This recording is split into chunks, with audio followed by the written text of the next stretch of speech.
안녕하세요. 오늘 여러분과 함께 좀 자세히 살펴볼 자료는요. 경기도 동두천시에서 나온 보도 자료들입니다. 아, 동두천 씨요? 그 미군 공여지 문제 관련인가요? 네, 맞습니다. 박형덕 시장이 직접 1인 시위까지 나서고 또 성명서도 발표하면서 이 미군 공여지 문제 해결을 아주 강하게 요구하고 있다는 내용인데요. 아, 꽤 오래된 문제인데 다시 또 수면 위로 올라왔군요. 네, 이게 뭐 70년 넘게 국가 안보 때문에 정말 큰 희생을 감수해온 동두천의 상황, 그리고 정부를 향한 그들의 좀 절박한 목소리가 담겨 있어요. 그렇죠. 70년이면 정말 긴 시간이죠. 네. 그래서 이 자료들을 통해서 동두천이 지금 어떤 현실에 처해 있고 또 뭘 원하고 있는지 그 핵심을 좀 같이 파헤쳐 보겠습니다. 자료를 보면요.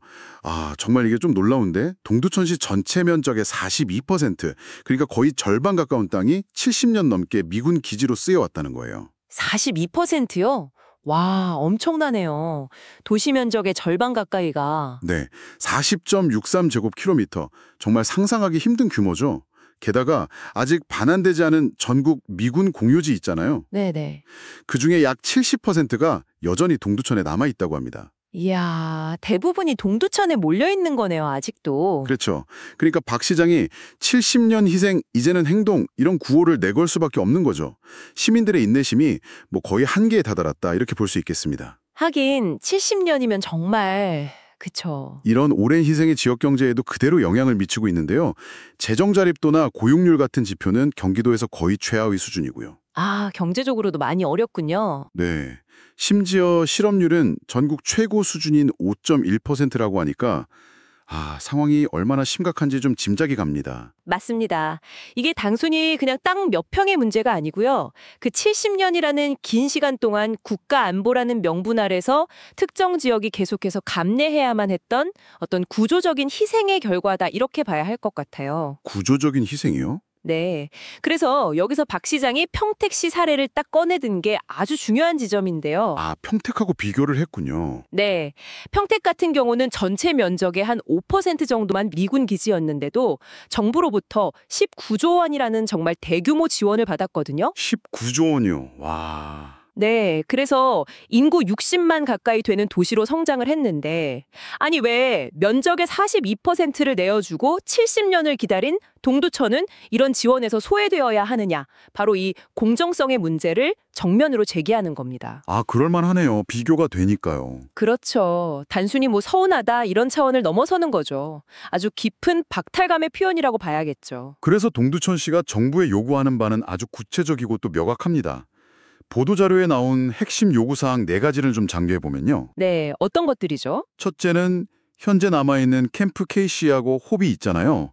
여기에 반환 계획을 좀 명확히 세우고 반드시 이행하라 이거고요. 네, 계획 수립과 이행. 그리고 둘째는 만약에 어쩔 수 없이 계속 주둔해야 한다면 평택에 준하는 수준의 보상을 법으로 보장해달라. 그러니까 특별법을 만들어달라는 거죠. 아, 평택 수준의 보상, 법제화 요구군요. 네. 그리고 셋째는 전략적 가치가 좀 낮다고 평가되는 캠프 모빌하고 캐슬. 여기는 즉시 그리고 완전히 돌려달라. 즉각 반환. 마지막으로 과거에 정부가 약속했던 국가산업단지 조성이 있었나 봐요.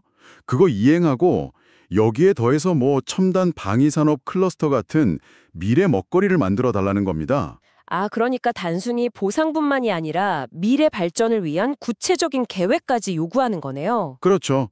그냥 보상만 받고 끝나는 게 아니라 우리도 좀 미래를 설계할 수 있게 해달라 이런 거죠. 특히 지금 이 시점에 이렇게 목소리를 강하게 내는 데는 또 이유가 있습니다. 어떤 배경이 있을까요? 최근에 대통령이 국무회의 자리에서 국가 안보 때문에 희생한 지역에는 특별한 보상으로 책임져야 한다. 이런 언급을 하면서 국방부에 관련 검토를 지시했거든요.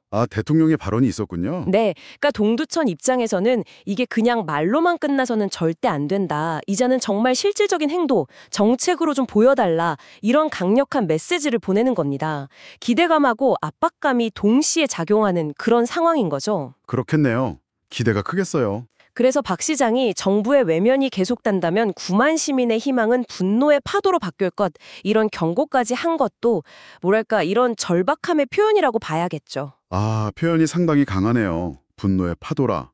결국 이 보도자료들이 보여주는 핵심은 딱 이거 같습니다. 70년 넘는 긴 희생에 대해서 이제는 정당한 대가를 좀 받고 미래를 향해서 나아갈 수 있는 실질적인 기회를 달라는 동두천 씨의 간절한 외침인 거죠. 그렇죠. 더 이상 일방적으로 희생만 강요당하지 않고 좀 공정한 대우를 받겠다. 이런 의지를 아주 분명히 하고 있는 셈입니다. 네, 맞아요. 그리고 이 문제는 단순히 동두천이라는 한 지역의 문제로만 볼 수는 없을 것 같아요. 아, 그렇죠. 다른 지역에도 시사하는 바가 있겠죠? 네. 여러분께서도 한번 생각해 보시면 좋겠습니다. 국가 안보라는 이 중요한 가치를 위해서 특정 지역이 감당해야 하는 부담은 과연 어디까지가 적절하며 또 그 희생에 대한 책임과 보상은 어떤 형태로 이루어져야 우리가 공정하다고 말할 수 있을까요? 어려운 문제네요.